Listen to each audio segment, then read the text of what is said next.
डोंबिवली महानगरपालिकेच्या शिक्षण मंडळ सभापतीपदी आज जो मी उमेदवारी अर्ज भरला आहे, या अर्जासाठी मी सर्वप्रथम महायुतीचे सर्व नेते, विशेषतः आमचे प्रदेशाध्यक्ष रवींद्रजी चव्हाण साहेब, नंतर महापौर मॅडम, उपमहापौर मॅडम सर आणि कांबळे साहेब आणि महायुतीचे आपले श्रीकांतजी एकनाथजी शिंदे साहेब, खासदार साहेब, या सर्वांचे मी आभार मानतो. कल्याण डोंबिवली ही एक शैक्षणिक आणि सांस्कृतिक नगरी म्हणून ओळखली जाते.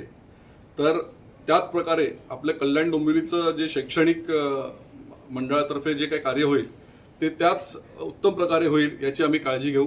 विद्यार्थ्यांच्या ज्या काही बेसिक पायाभूत ज्या काही गरजा असतील, शाळेचं डिजिटलायझेशन असेल किंवा ज्या काही त्यांना विद्यार्थ्यांना आधुनिकीकरण ज्याप्रमाणे अद्ययावत शिक्षण करता येईल यासाठी आम्ही सर्व प्रयत्न करू.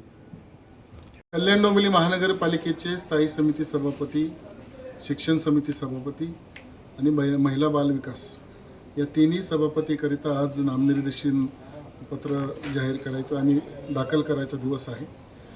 महायुतीच्या वतीनं आज भारतीय जनता पार्टी आणि शिवसेनेचे प्रमुख पदाधिकारी या ठिकाणी आम्ही सगळेजण, महापौर मॅडम, कविल मॅडम, तसेच आमचे उपमहापौर राहुलजी दामले, सभागृह नेते वरुणजी पाटील, शिवसेनेचे गटनेते राणेसाहेब आणि मी असे आम्ही सगळे सन्माननीय नगरसेवक उपस्थित होतो.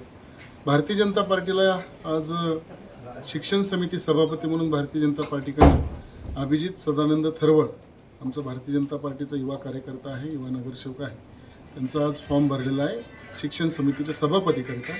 आणि थोड्याच वेळात शिवसेनेकडून स्थायी समिती सभापती आणि महिला बालविकास याकरिता ते फॉर्म भरतील. आत्ता आम्ही भारतीय जनता पार्टीच्या वतीनं फॉर्म भरलेला